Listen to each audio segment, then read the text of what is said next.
Welcome to the adventure of the Beekeeper's Swarm, a Sherlock Holmes adventure from the series Sherlock Holmes, the Sussex Apocrypha, playing in the year 1908. Upon my friend's final passing, I came into possession of his private ledger from his years in Sussex. Within its coded pages lay the bones of investigations Holmes undertook in his retirement, cases deemed too personal, too strange, or too sensitive for my public chronicles.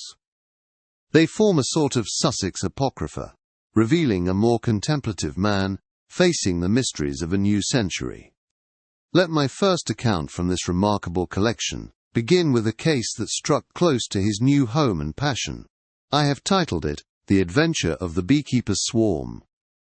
Chapter 1. The telegram had found Holmes not amidst the familiar chemical chaos of Baker Street, but in the tranquil solitude of his Sussex retirement, where his study of the apiary had become his chief occupation.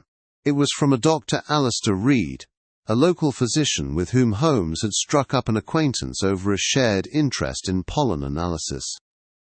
The message was brief, yet it was enough to have us tramping across the downs under a pale, watery sun, the sea wind rustling the tall grasses around our boots. Before us lay the small cottage and orderly gardens of Mr. Julian Firth, a fellow beekeeper of some local renown. The scene, however, was far from peaceful. A stillness hung over the place, broken only by a deep, agitated hum emanating from the neat rows of white hives that dotted the meadow. Dr. Reed, a stout man with a face etched by professional gravity, met us at the gate, his boots dusty from the path. "Holmes, thank you for coming so promptly. I confess this is a most distressing and unusual business. I have made my preliminary report to the constabulary, but my own mind is far from settled," replied Dr. Alistair Reed. "Unsettled, Doctor? You who have looked upon death in 1,000 forms. Your summons suggested a matter beyond a simple country tragedy," replied Sherlock Holmes. Reed gave a heavy sigh. The sound lost in the open air, and led us towards the apiary itself. A figure lay upon the ground near the central hives, covered by a stark white sheet. The fury of the attack was dreadful, evident in the grotesque swelling of the exposed hands and face, visible even from where we stood. The air was thick with the sweet, cloying scent of honey, and something else, something acrid and alarming. "That is Julian Firth. Officially, my report as coroner will state the cause of death as anaphylaxis resulting from a massive envenomation. In layman's terms, he was stung to death by his own bees. A tragic accident. He must have mishandled a hive and provoked a swarm," Dr. Alistair Reed answered. Holmes stood motionless, his keen eyes scanning not the body, but the hives, the patterns of the disturbed grass, and the subtle currents of the very air itself. The low, angry thrumming of the insects seemed to intensify. "And yet, you used the word, unusual, iki. That is not a term I associate with your precise medical vocabulary, Doctor." "What is it that troubles your scientific mind?" declared Sherlock Holmes. Dr. Reed gestured towards the hives, his voice lowering as if the very bees might overhear his testimony. "It is their behaviour, Holmes. A swarm, even a defensive one, is a chaotic affair. It expands, it attacks any perceived threat, it disperses. But this was different. The testimony from the farmhand who found him was clear. The swarm was a tight, furious cloud concentrated solely upon Firth himself. They ignored the lad entirely as he ran for help. They ignored the horse in the nearby paddock. It was a targeted assault, an execution. Such a thing is contrary to all I know of Apis mellifera. It is profoundly unnatural," answered Dr. Alistair Reed. A flicker of intense interest lit up Holmes's grey eyes. He took a step closer to the body, his gaze sweeping the ground around it with an almost predatory focus. The wind picked up, and the hum of the bees, carried to us with renewed intensity, was no longer the sound of industry, but a low, persistent threat. "Unnatural, you say? An execution? You have a wonderfully precise turn of phrase, Doctor. You see a contradiction in nature. I see the intervention of a human hand." The laws of the hive have not been broken, they have been manipulated. Your official report may state, "Accident, doctor," but you have brought me here to investigate a murder," Sherlock Holmes pointed out. With that, Holmes knelt, waving away the local constable who made to interfere. His examination of the scene had just begun, and I knew that this tranquil corner of Sussex was about to yield a very dark and complex secret. Whilst the local constabulary went about their grim and necessary business, Holmes detached himself entirely from their proceedings. His attention was not upon the tragic figure of Julian Firth, now covered by a stark white sheet, but upon the silent world that surrounded him. The air, which moments before had been thick with the menacing hum of the swarm, was now filled only with the gentle drone of bees returning to their hives, and the distant, sombre tones of the policeman. Holmes moved with a quiet intensity, his tall, spare figure casting a long shadow across the neatly kept gravel paths of the apiary. His eyes, missing nothing, scanned the ground not as a man searching for something he had lost, but as a geologist reads the Earth's history. He paced the perimeter, his boots crunching softly on the stones, a rhythmic counterpoint to the rustle of leaves in the gentle Sussex breeze. He ignored the hives themselves, a decision which I found peculiar, and focused instead upon the borders of the clearing. Then he stopped. He had dropped to one knee beside a dense patch of white clover, his long, thin fingers parting the leaves with the delicacy of a surgeon. The afternoon sun glinted upon something small and unnatural, nestled within the green. With a pair of tweezers produced from his waistcoat pocket, he carefully extracted a tiny glass vial, no bigger than my thumb, sealed with a cork stopper. "Observe, Watson. Our good Dr. Reed is a master of his craft, but his craft is the study of the human body after the fact. His official remit as coroner ends with the deceased," observed Sherlock Holmes. He held the vial between his thumb and forefinger, examining the faint amber liquid within. A single, deceased bee was suspended in the fluid. His eyes were fixed upon the tragic result, he continued. "Mine are upon the cause. The constabulary searches for a weapon, a club, a knife. They would walk past this a dozen times and see only a discarded bottle. But this, my friend, this may very well be the conductor's baton that orchestrated the entire deadly symphony," explained Sherlock Holmes. Later that evening, the familiar comfort of Holmes's cottage offered a stark contrast to the unsettling scene at the apiary.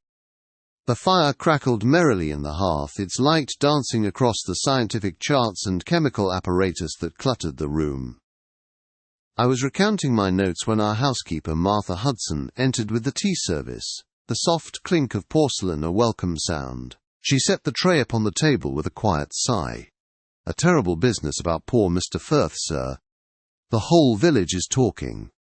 Her voice was low, weighted with local concern. Responded Martha Hudson. "Indeed, Mrs. Hudson." "And what, precisely, are they saying?" Sherlock Holmes pointed out. "Well," she began, straightening the doilies in a way that suggested she was organizing her thoughts, that he hadn't been himself these past few months. "Secretive, he was. And quick to temper. Not like the Julian Firth we all knew," answered Martha Hudson. Holmes leaned forward, waving away the offer of a biscuit, his focus entirely on her words. "And there was a visitor. Last Tuesday it was. A motorcar from London. Which is always a cause for talk, you know. A woman, smartly dressed, with a face like she was perpetually solving a difficult sum. She didn't stay long. Left in a great hurry, she did. And Mr. Firth was in a black mood for days after. A woman from London," he repeated softly, more to himself than to us. "Thank you, Mrs. Hudson. That is most illuminating," declared Sherlock Holmes. After she had departed, leaving the scent of brewed tea and baked bread in her wake, Holmes rose from his chair. He walked to the mantelpiece where he had placed the small glass vial. He picked it up, holding it to the flickering lamplight, so that the amber fluid within seemed to glow. His voice dropped to a conspiratorial whisper. "A secretive apiarist, a sharp-featured woman from the metropolis, and a strange chemical compound found at the scene. The threads begin to appear, Watson. Now, let us retire to the laboratory and persuade this silent little witness to tell us its secrets, Sherlock Holmes said. The local gossip provided by Mrs. Hudson, whilst intriguing, was quickly relegated to the background of my friend's formidable mind. For Holmes, speculation was a fog to be navigated only when the solid ground of fact could not be found. And in his hand, held delicately between thumb and forefinger, was a fact more tangible than any rumour. The small glass vial recovered from Julian Firth's demise. We had retired to the small outbuilding Holmes had converted into a laboratory, a place where the scent of honey and wax from his apiaries mingled strangely with the sharp, clean odours of chemical reagents. A steady flame hissed softly from a Bunsen burner, casting a flickering blue light upon the focused planes of his face. He worked with a silent, intense precision, his long fingers moving deftly amongst a clutter of glass retorts, pipettes and porcelain dishes. He had decanted a single clear drop from the vial onto a glass slide, placing it beneath the brass barrel of his microscope. For a long time the only sounds were the whisper of the gas jet and the gentle tap of Holmes's fingernail against the instrument's focus wheel. I waited, knowing from long experience that to interrupt him at such a moment was to invite a rebuke of the most severe and chilling nature. Fascinating. The constable's theory was that this was a simple sugar solution, used to pacify a swarm. A reasonable, if unimaginative, assumption, replied Sherlock Holmes. He moved from the microscope to his chemical bench, his movements economical and swift. With a clean pipette, he drew a larger sample and began a series of tests, introducing the liquid to various reagents. I watched as one test tube clouded a milky white, while another, upon being heated gently over the flame, gave off a pungent, faintly floral aroma that pricked at the senses. "And your findings suggest otherwise, I presume," I ventured. Responded Dr. John Watson. A dry smile touched his lips. "Watson, to call this sugar water is akin to calling a Bengal tiger a house cat. There is sugar present, yes, but it is merely the vehicle, the Trojan horse. The contents are a volatile and highly complex compound, an ester combined with a potent alkaloid I have not encountered before. It is a masterpiece of organic chemistry," deduced Sherlock Holmes. He set down a test tube with a decisive click of glass against wood, then turned to face me, his expression transformed by the thrill of discovery, the look of a hunter who had at last found the clear track of his quarry. "Consider the effect, Watson. This concoction was not designed to pacify. On the contrary, its purpose is to provoke an immediate and overwhelming frenzy. The chemical signature is one of extreme alarm. This liquid, introduced to a hive, would not merely anger the bees, it would drive them into a collective, murderous madness. It is the very key that turned Firth's own creatures against him," Sherlock Holmes noted. The implication was staggering. This was no tragic accident, but a carefully engineered assassination of a subtlety and scientific ingenuity, both brilliant and diabolical. A murder weapon that flew away and dispersed after the deed was done. Good heavens, Holmes, but who could possess such knowledge? Such a perversion of science, wondered Dr. John Watson. His gaze became distant, his mind already leaping ahead, connecting the chemical evidence to the human puzzle. The creator of this substance is no country apothecary. This requires a sophisticated laboratory, and a mind versed in advanced neurochemistry. Firth was a gifted amateur, but this is the work of a professional. Mrs. Hudson spoke of a visitor from London, a patron of his research. "A Dr. Evelyn Shaw," explained Sherlock Holmes. He began methodically cleaning his instruments. The quiet scrape of a brush inside a beaker, the only sound for a moment. His decision, when it came, was swift and absolute. "Our investigation can no longer be confined to the Sussex Downs. Pack a bag, my dear Watson. Tomorrow we take the morning train to London. "We have an appointment with an ambitious neurologist," remarked Sherlock Holmes. The journey to London was a jarring transition from the peace of the Sussex Downs. The rhythmic clatter of the train wheels against the rails served as a relentless percussion to my thoughts. Outside our carriage window, the pastoral greens steadily gave way to the grey encroachment of the city. Beside me, retired Chief Inspector Davies, a man as solid and square as a bulldog, stared out at the smoke-stained brickwork with an air of profound disapproval. His voice was a low grumble, barely rising above the carriage noise. "Bees, Mr. Holmes.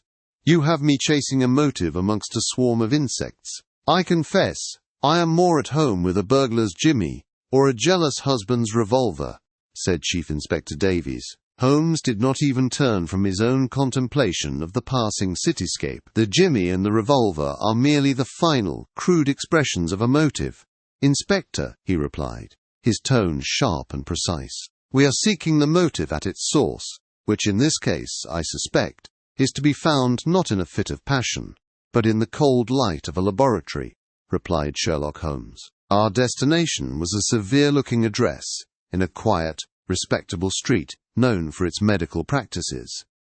The air inside Dr. Evelyn Shaw's establishment was still, and smelled faintly of carbolic soap.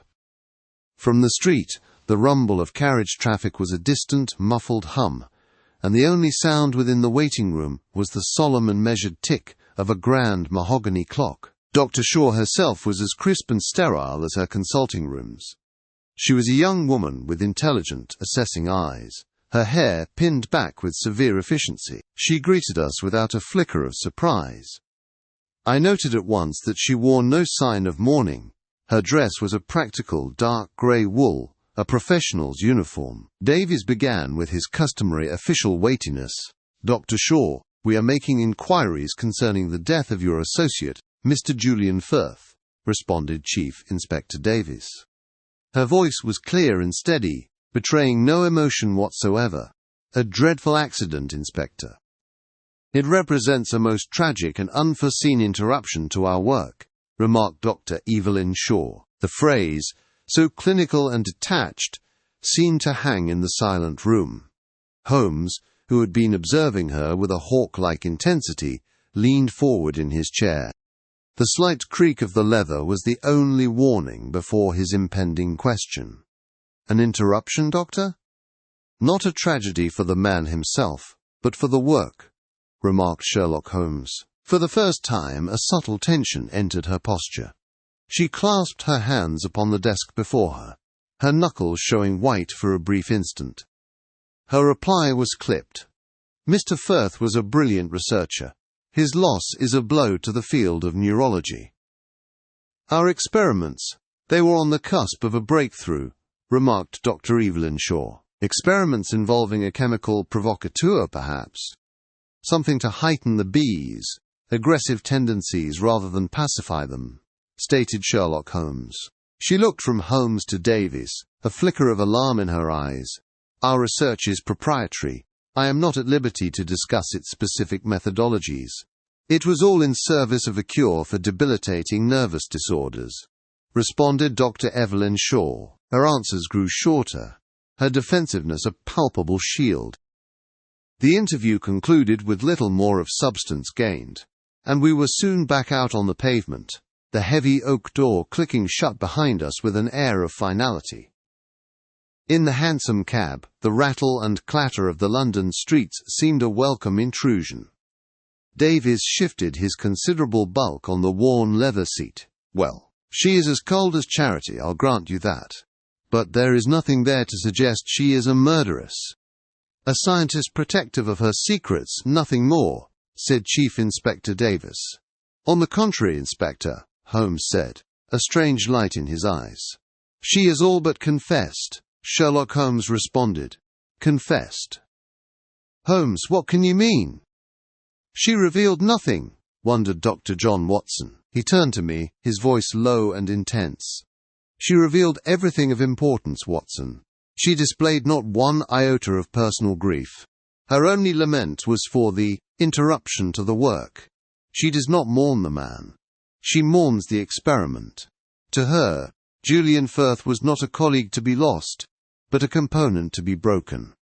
Such a mind, so ruthlessly focused on ambition, is capable of removing any obstacle, human or otherwise, that stands in its way, Sherlock Holmes noted. A silence fell, broken only by the clip-clop of the horse's hooves on the wet cobblestones. Davies cleared his throat, his expression a mixture of skepticism and grudging respect.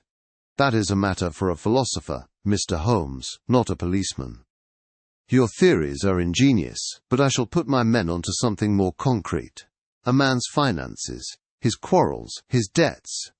In my experience, that is where you find a motive solid enough to bring before a jury," remarked Chief Inspector Davies. Our return from London left a curious stillness in its wake. The clinical austerity of Dr. Shaw's consulting room was replaced once more by the familiar, comfortable clutter of Holmes's sitting room, yet the silence was heavy with unspoken questions. Holmes had retired to his armchair after our journey, the tips of his fingers pressed together, his gaze lost in the flickering dance of the hearth-fire. The rhythmic ticking of the mantel clock was the only sound to measure the passage of the afternoon, until the sharp rap of the postman at our door broke the spell. It was a single, thick envelope, which Holmes seized with an eagerness that belied his languid posture. He broke the seal with a flick of his thumb, the dry crackle of the paper sharp in the quiet room. It was, as I had suspected, a report from our associate, the retired Chief Inspector Davies, detailing his further inquiries. His voice was low, yet carried a distinct note of wry amusement. "Davies has been applying his trade, Watson, and with his usual admirable tenacity, he has found precisely what he was looking for." "A man with a motive," Sherlock Holmes responded. He passed the letter to me. The inspector's handwriting was bold and clear, the report concise. Davies had, with little difficulty, unearthed the fact that our deceased apiarist, Mr. Julian Firth, was in a perilous financial state. His experiments, it seemed, were costly, and his creditors were growing impatient. But it was the second discovery that Davies presented as his masterstroke. "Good heavens, Holmes," I remarked, looking up from the page.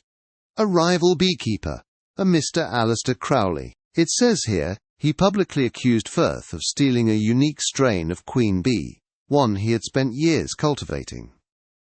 He threatened him openly at the local market," Dr. John Watson added. "It was all there in black and white. Professional jealousy, financial ruin, a public threat. It was the sort of sordid, simple motive that had sent many a man to the gallows." Davies, in his closing lines, expressed his firm conviction that they had their man. It was a compelling and logical conclusion. "Logical, yes. But is it correct?" he murmured, taking the letter back. Davies sees the picture, but he is looking at the wrong canvas. A man like Crowley, a man of earth and commerce, would he devise a death of such scientific elegance? To threaten a man in the market is an act of crude passion. To orchestrate a swarming of bees, to turn a man's own life's work against him, that is an act of profound intellectual cruelty, replied Sherlock Holmes. He stood and began to pace before the fire, the floorboards groaning softly under his feet. His energy, so long dormant, had returned in a sudden, intense burst. "No, Watson, this is misdirection. Davies has found a convenient villain for a common murder. But this was not a common murder. The motive our inspector has uncovered fits a crime of fists or a blade in the dark. It does not fit a crime that required a deep and terrible understanding of the very nature of the apiary. We are not looking for a simple thief." He swept his hand across a side table, scattering a pile of monographs from our London trip. He picked one up, its title dense with Latin and scientific terminology, the dry rustle of its pages filling the air as he opened it. His voice was quieter now, a focused hum of concentration. "We are looking for a scientist. The answer is not in a marketplace squabble, but in the work itself, in the venom, Watson, and its potential cure." He settled back into his chair, the inspector's letter already forgotten on the floor. His eyes scanned the dense pages of the medical journal, and I knew then that we had left the world of common policing far behind, and were once again venturing into the strange and shadowy territory that my friend alone called home. The hour was late. A profound quiet had settled over Baker Street, broken only by the tick of the mantel clock and the hiss of the gas lamp. Outside, the last carriages had long since rumbled into silence. In the scholarly stillness of our study, Chief Inspector Davies's theory of a simple, jealous rivalry felt thin and insubstantial. My friend had dismissed it with a wave of his hand, his focus already elsewhere. He was a man possessed, surrounded by teetering stacks of obscure medical journals and monographs. Their pages filled the air with the dry, sweet scent of aging paper. For hours he had said nothing. His long fingers flew from one volume to the next, his brow furrowed in concentration. Then, abruptly, he broke the silence. "Watson, your medical knowledge may be of service. Have you followed the recent German literature on the subject of apitherapy?"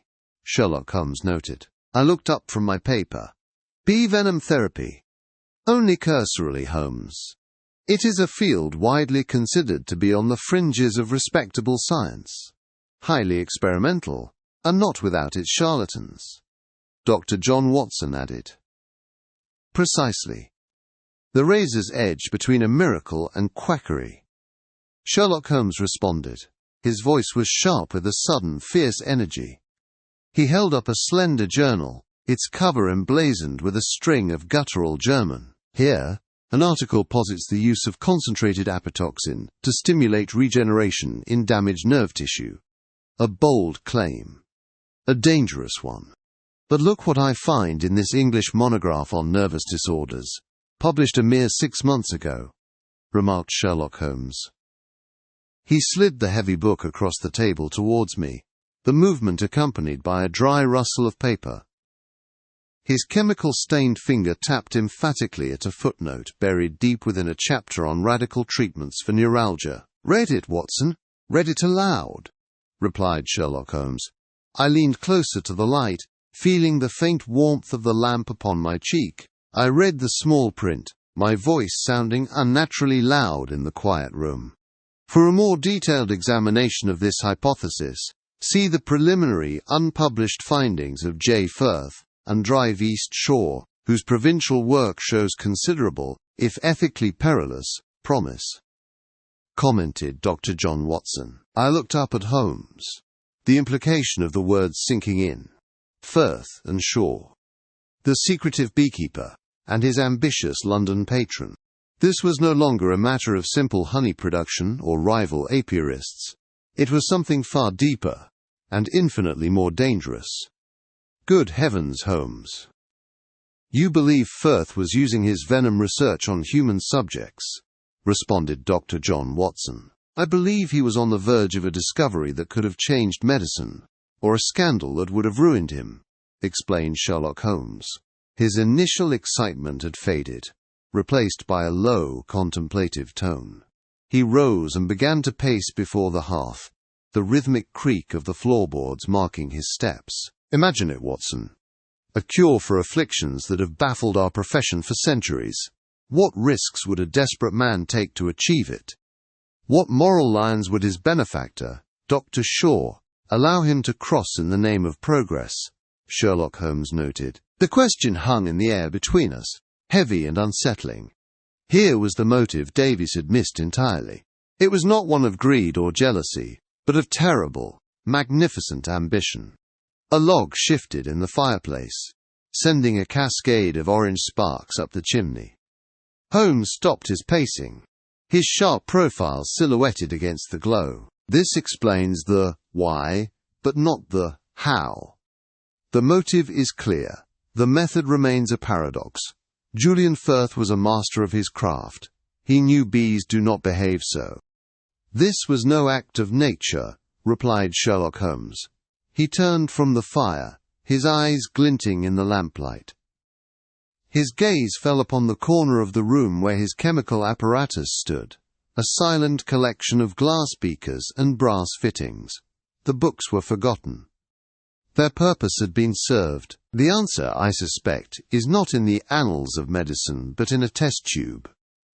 "The scent of deception, Watson, is a compound that must be isolated." The ponderous weight of the medical journals had been cleared from our table, replaced now by the precise and delicate apparatus of Holmes's chemical corner. The contemplative quiet of the previous night had given way to a new and sharper tension. A low blue flame hissed steadily beneath a glass retort, its gentle bubbling a soft counterpoint to the methodical scrape and clink of Holmes's instruments. The air, thick with the familiar scent of old paper and pipe smoke, was now tinged with the acrid bite of reagents. For the better part of an hour, the only sounds were the scrape and clink of Holmes's instruments, as he worked with a sample from Julian Firth's bee veil. His concentration was absolute. Then, all at once, the methodical sounds ceased. A profound stillness descended, broken only by the soft whisper of the flame. The silence itself was an exclamation. His voice, when it came, was low and resonant with a chilling sort of triumph. "Watson." "Come here," Sherlock Holmes responded. I rose from my armchair by the fire and moved to his side. Upon a clean slide rested a viscous, almost invisible smear of substance, shimmering faintly under the gaslight. It appeared to be nothing more than a simple residue. You see here, not the residue of nature, but the artifice of man. It is a pheromone, certainly, an alarm signal of the highest order to Apis mellifera, a chemical scream that means only one thing. "Attack," Sherlock Holmes said. "An alarm?" I asked, confounded. But Holmes, the coroner, found no such irritant, nothing to provoke such a unified assault. Dr. John Watson replied. He replied without looking up from the slide, his tone as sharp and cold as a surgeon's scalpel. Because the coroner was looking for a cudgel, and the murderer used a stiletto. "This is a synthetic compound, Watson, engineered to be 1,000 times more potent than any secretion from a guard bee." "But that is not its genius," Sherlock Holmes pointed out. He set the glass rod down with a soft click, directing my attention towards another small beaker. From it rose a faint, familiar aroma, the heavy, sweet scent of Julian Firth's preferred Turkish tobacco, which we had recovered from his cottage. "The true devilry is in the binding agent." The pheromone was designed to remain almost inert until it came into contact with a specific catalyst. It was chemically tailored, Watson, to bond with the unique phenols present in this very tobacco, declared Sherlock Holmes.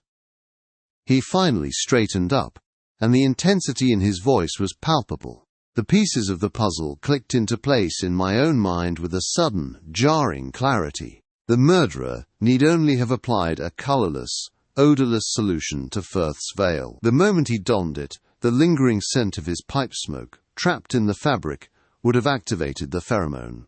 To the bees he became not a man, but the very embodiment of a mortal threat to their hive. They did not attack him by chance. They were chemically compelled to destroy a single, irresistible target, remarked Sherlock Holmes. I stood aghast, the sheer scientific cruelty of the act sending a cold dread through me.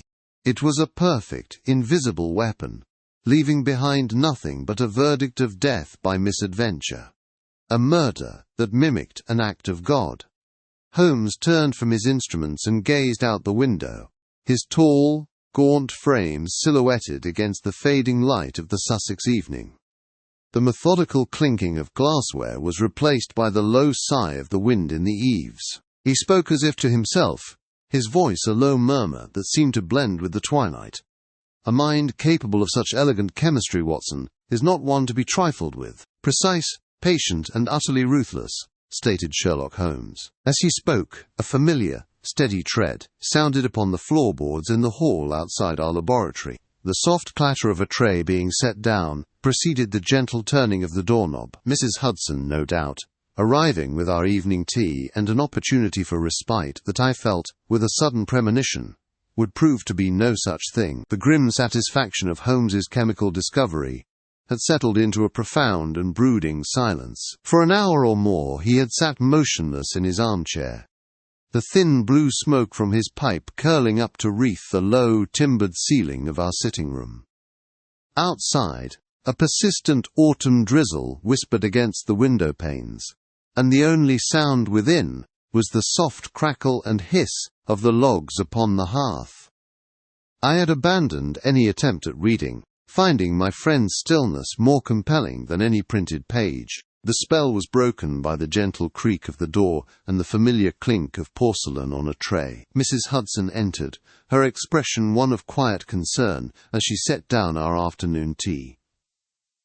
"A dreary day, Mr. Holmes.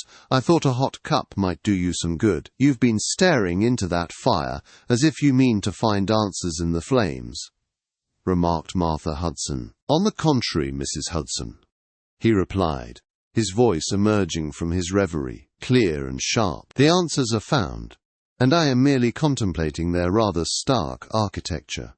But your tea is, as ever, a welcome distraction. Tell me, has there been much traffic along our little lane of late?"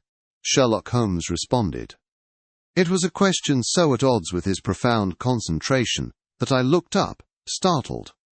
Mrs. Hudson, however, took it in stride, pausing with the teapot in hand. "Traffic? Heavens, no. Nothing but the postman and the baker's boy. It's been quiet as the grave since the terrible business with poor Mr. Firth," Martha Hudson said. "Indeed. No visitors, no unfamiliar conveyances. Think back, if you would, to the day of the incident itself." "A fortnight ago Tuesday," replied Sherlock Holmes. She frowned, her brow furrowed in concentration, her gaze drifted, her mind's eye visibly travelling back through the quiet procession of days. "Well, now that you mention it, there was one thing. Not a carriage, a motor car. You don't see many of those down this way, and certainly not parked so bold on the verge, just by the turning to Mr. Firth's apiary. I saw it when I went for my walk," Martha Hudson said. Holmes sat bolt upright. The languor fell away from him like a discarded cloak, and his grey eyes glittered with an intense, hawk-like focus. "A motor car, you say? Can you describe it?" Sherlock Holmes noted. "Oh, I can. It was a dark, handsome thing. A deep green it was, like a beetle's shell in the sun, though there wasn't much sun that day.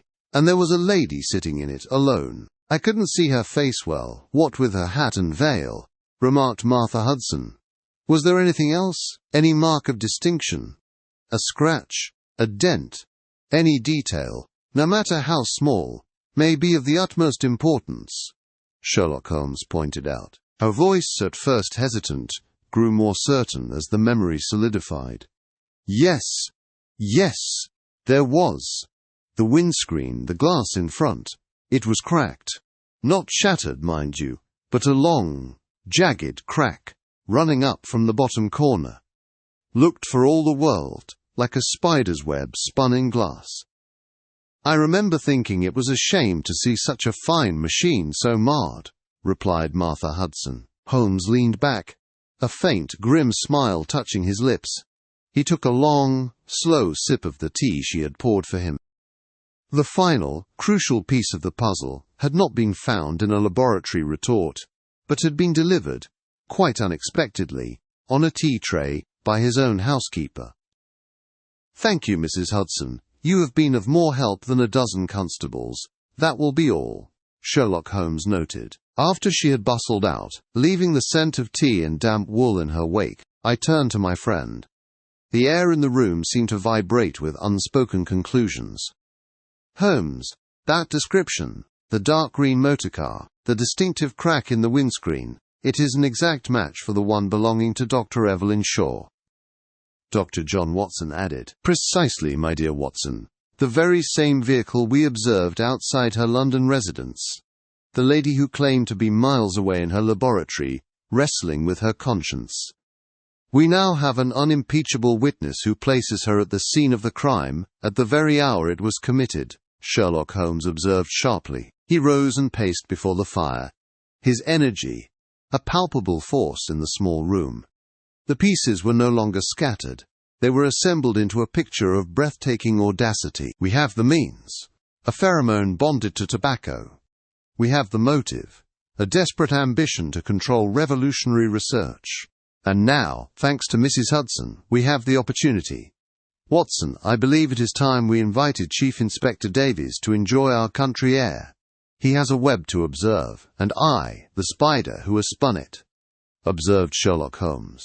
The fire in the hearth of my Sussex cottage crackled a steady accompaniment to the ticking of the mantel clock. Against these familiar sounds, a third, heavier one now made itself known. The ponderous tread of Chief Inspector Davies, also retired, sounded on the stone flags of the entryway. A moment later, my housekeeper showed him in.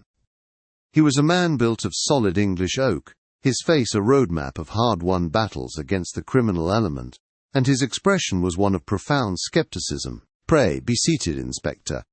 "I trust my summons was not an inconvenience," replied Sherlock Holmes. Holmes did not rise, but gestured with the stem of his pipe towards the armchair opposite. The air, thick with his peculiar shag, always heralded a case reaching its intellectual climax. "It was an interruption, Holmes. I was enjoying my roses. You spoke of a conclusion to this Beekeeper affair. I confess, I thought the matter closed. An accident, or at worst, a simple case of rivalry, gone too far." Chief Inspector Davies answered. The inspector's voice was a low grumble, betraying a man who preferred his facts plain, and his motives simpler. "Ah, the rival apiarist. A splendid red herring, is he not? A man of brute passion and little intellect. He might crush a man's skull with a hive tool, I grant you, but he would no more orchestrate a death of such scientific precision than he would compose a symphony." Sherlock Holmes responded. Holmes rose then, pacing before the fire like a caged tiger as the floorboards groaned faintly under his feet. "No, Inspector, this crime required a mind of rare calibre. It required knowledge, not of bees, but of chemistry. It required access, not to the apiary, but to Firth's most secret research. And it required a motive far more potent than professional jealousy," deduced Sherlock Holmes. "And you believe you have found such a person?" responded Chief Inspector Davies. Davies leaned forward, his brow furrowed. "I have. Consider the chain, for every link is forged in logic. First, the means. A targeted pheromonal agent, capable of inciting a specific colony to violence. This is not the work of a country beekeeper. It is the work of a highly trained chemist or neurologist, familiar with Firth's specific line of inquiry. Who fits that description? Dr. Evelyn Shaw," deduced Sherlock Holmes. Holmes paused, his sharp gaze fixed upon the inspector, who merely grunted, unconvinced. "Second, the motive. Firth was on the verge of a discovery that would make his patron, Dr. Shaw, famous and wealthy. But he was also developing a conscience, threatening to expose the unethical nature of their experiments. His death silences a dangerous partner, and leaves Dr. Shaw sole heir to the research. A powerful inducement," remarked Sherlock Holmes. A flicker of doubt crossed Davies's stolid features. He shifted in his chair, the leather creaking in protest. "It is a theory, Holmes. Nothing more. Motive is not proof," responded Chief Inspector Davies. "Then let us add the final, unbreakable link. The opportunity. Dr. Shaw claimed to be in London on the day of Firth's death. Yet my housekeeper, a most reliable witness, recalls a dark green motor car, a rarity in that part of Sussex, parked near the apiary that very afternoon. A vehicle with a distinctive crack in its windscreen. The very same vehicle, Inspector, that belongs to Dr. Evelyn Shaw," explained Sherlock Holmes. The statement hung in the air, absolute and damning. The inspector's entire demeanour changed. The rigid line of his jaw softened, his eyes widened, and he slowly sank back into his chair, letting out a long, low whistle that was swallowed by the silence of the room. "Good heavens, Holmes, the audacity of it, to use the man's own life's work as the murder weapon," answered Chief Inspector Davies. "Precisely. An intellect to be admired were it not twisted to such a nefarious end. The web is now complete.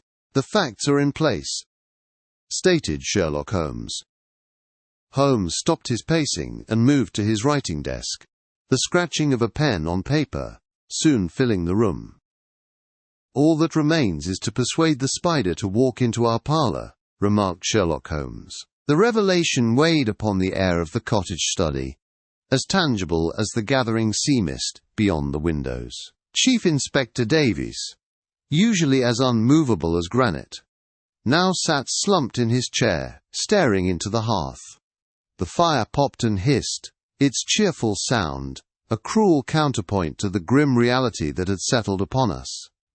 The chain Holmes had forged, motive, means, opportunity, had closed around Dr. Evelyn Shaw with the inescapable logic of a steel trap. His voice was a low rumble, filled with a reluctant wonder. A woman of science, a healer, to use her knowledge for such a purpose. It is monstrous, Holmes, utterly monstrous. But to prove it in a court of law, we have your deductions, brilliant as they are, but we have no confession, answered Chief Inspector Davies. Holmes, who had been standing by the mantelpiece, turned.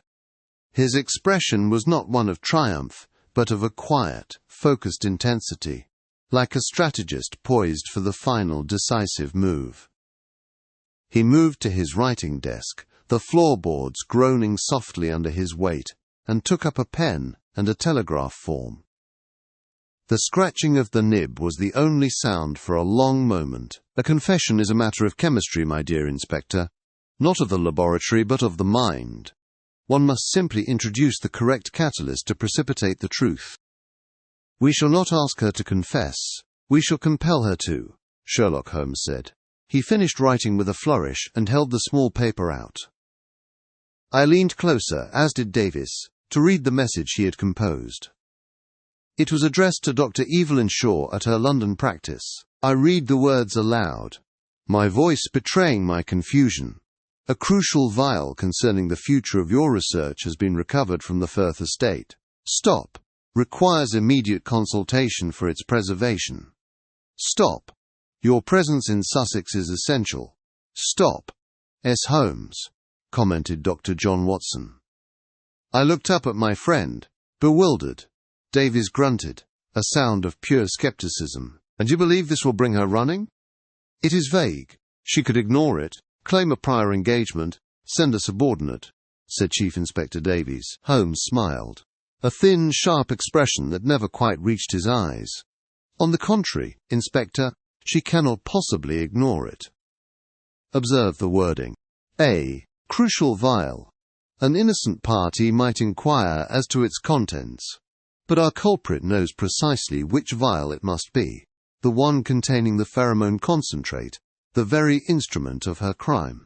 Its discovery is her ruin," Sherlock Holmes said. He began to pace before the fire, his long fingers steepled before him. The wind rattled the window panes, a restless counterpoint to his measured explanation. "But we do not merely threaten. We offer a sliver of hope. Requires immediate consultation for its preservation. This suggests the evidence is not yet understood, that it is perhaps fragile, and that she, the great expert, is needed. It appeals to her vanity and her desperation in equal measure.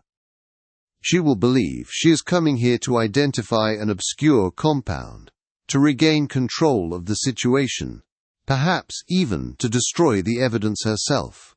She will arrive confident, composed, and utterly unaware that she is not the consultant, but the specimen under the microscope," Sherlock Holmes noted. I was left speechless by the sheer, cold brilliance of the psychological trap. Davies slowly nodded, his expression one of dawning, profound respect. Holmes rang the small silver bell on his desk, and a moment later the door creaked open to admit Billy the page boy, who took the telegram with a nod and vanished into the damp evening air. A profound quiet descended upon the room, broken only by the ticking of the clock and the howl of the wind. The message was sent. The web, as Holmes had said, was spun. Now, we had only to wait for the fly. An unnatural quiet had fallen over the study, broken only by the soft hiss and crackle of the sea-coal fire. Holmes sat opposite me, his long fingers steepled, his eyes fixed upon the flames as if reading some cryptic message within their dance. In a shadowed corner near the door, Chief Inspector Davies stood as motionless as a statue, his presence a heavy, unspoken promise of the law. We were waiting, and the very air in the room seemed to hold its breath. At last the sound we anticipated came, the crunch of gravel on the path outside, followed by a firm, decisive rap upon the cottage door. A moment later Mrs. Hudson ushered our visitor in. Dr. Evelyn Shaw entered, not with the trepidation of one summoned, but with the crisp assurance of a consulting physician. She was dressed in a smart travelling suit, her gaze sharp and inquisitive, as she surveyed the room. "Mr. Holmes? Your telegram was most urgent. You mentioned a vial." "I confess, my curiosity is piqued," Dr. Evelyn Shaw replied. "Indeed, doctor. Please, be seated. It is a matter of some delicacy, one which required your particular expertise," Sherlock Holmes noted. His voice was mild, almost gentle, as he gestured to the chair beside the fire. She sat, placing her handbag neatly at her side, a picture of professional composure. Holmes rose and retrieved a small, corked phial from his chemical table. It contained a mere dram of viscous, amber liquid. "This, Dr. Shaw, was recovered from a shattered syringe near Mr. Firth's hives. My analysis reveals it to be a synthetic pheromonal accelerant, blended with a potent alkaline irritant, a substance designed not merely to attract, but to incite a frenzy of aggression.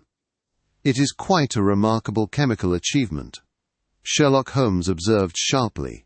Dr. Shaw's expression remained neutral, though I saw her hands tighten slightly in her lap. Julian was a brilliant, if reckless, experimenter.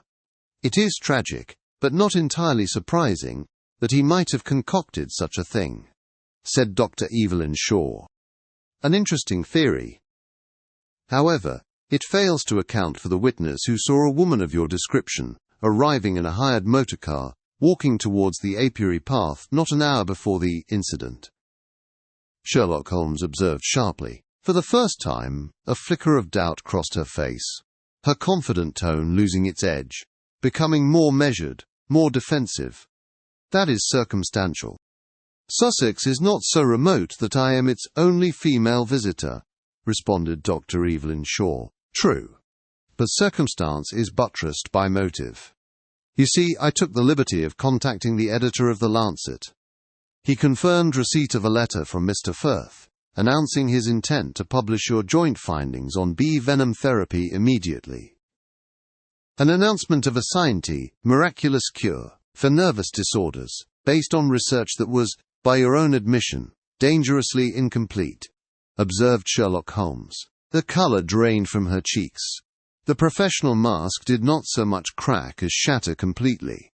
Holmes pressed his advantage, his voice no longer gentle but as sharp and cold as a surgeon's scalpel. "Such a premature publication would not only have destroyed your career and reputation, it would have condemned a potentially revolutionary treatment to the scrap heap of quackery. You had to stop him. You knew his routines, you knew his work, you used his own methods against him, weaponizing the very creatures he sought to understand.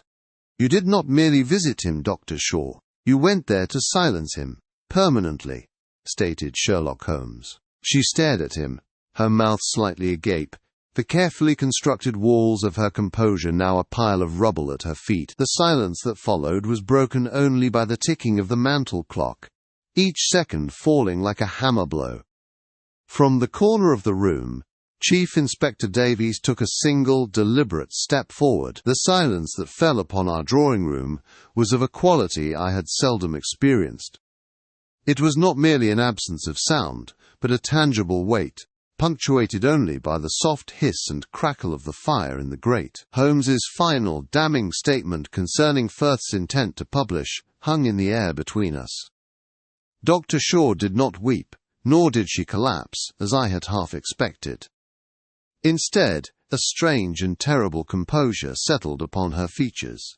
She raised her chin, her eyes, which had been wide with shock, now narrowing with a chilling resolve. "You are correct, Mr. Holmes, in every particular. I killed Julian Firth. Dr. Evelyn Shaw said. Her voice was not a whisper, but a statement of fact, delivered with a clarity that sent a tremor down my spine.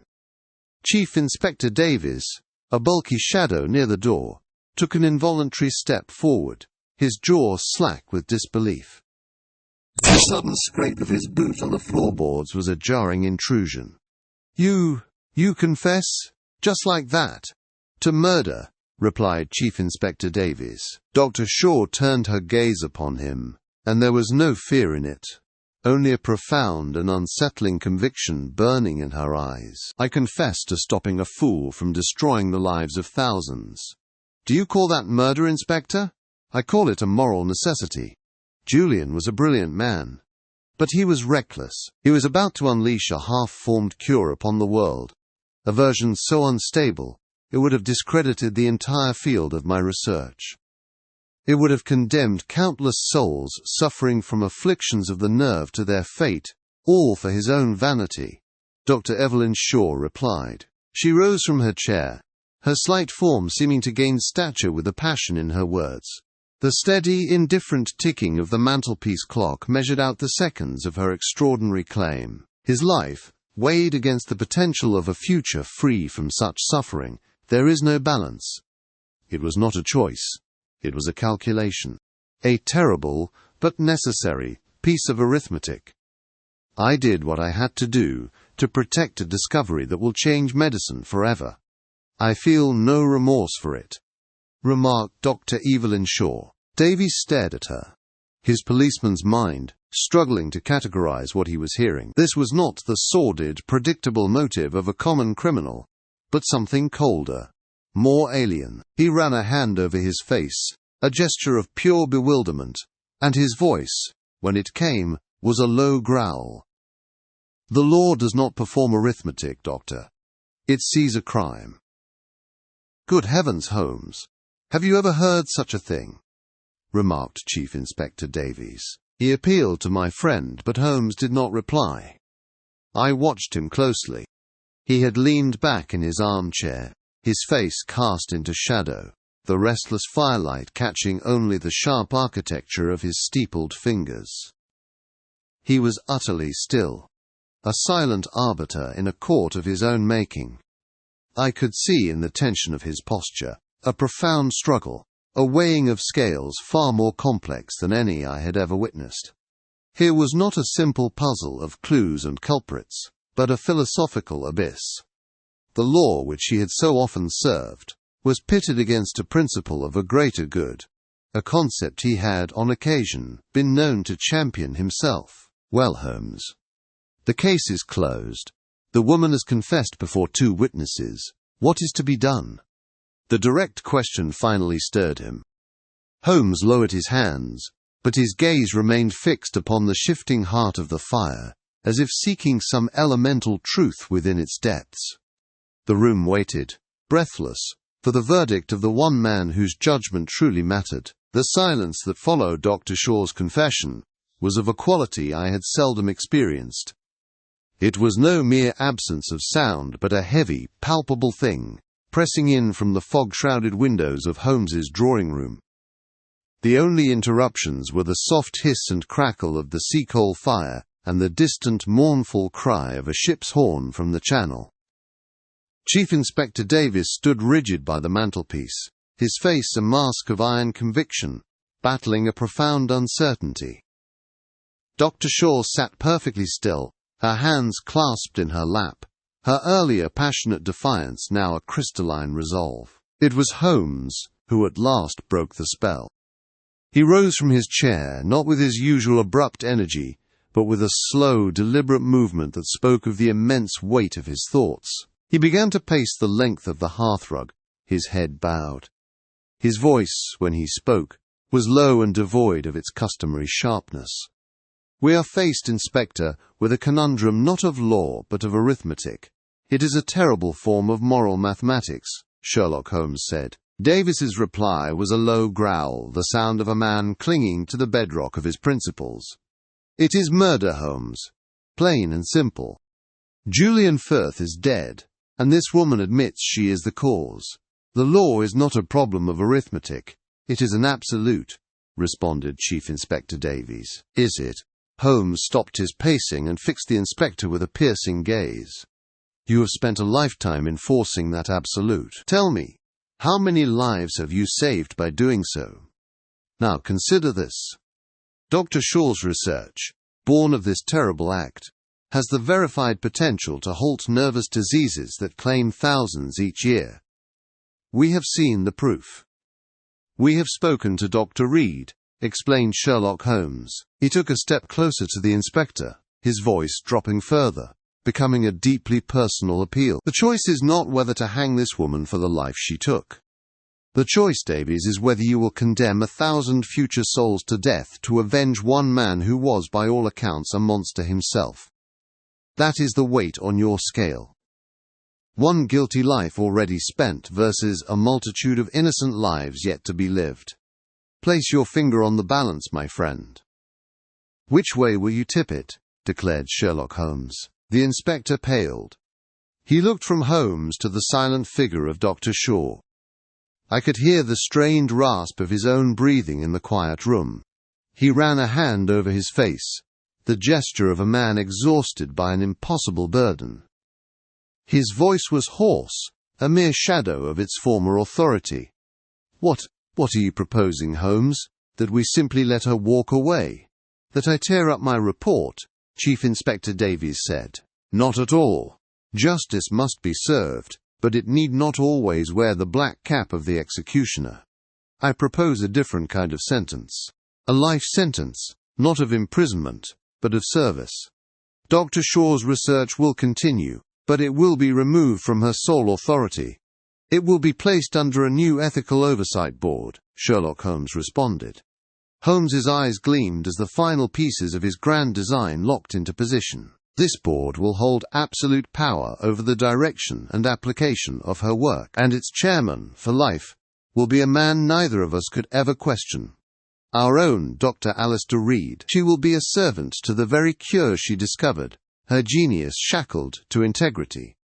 That, Inspector, is my Sussex solution," deduced Sherlock Holmes. A long, heavy sigh escaped the Chief Inspector, the sound of a fortress surrendering. He looked at Dr. Shaw, who met his gaze without flinching, and then he gave a slow, reluctant nod. He spoke to the floor, his words clipped.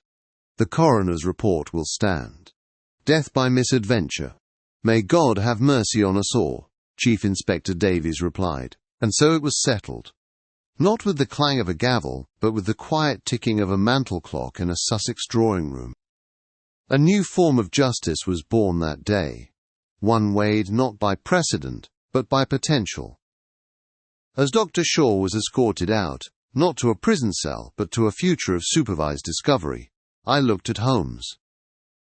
He stood by the window, watching the grey sea, and I knew that even in his retirement, the world had presented him with a problem no law book could ever hope to solve, and which he, alone, had found the courage to answer.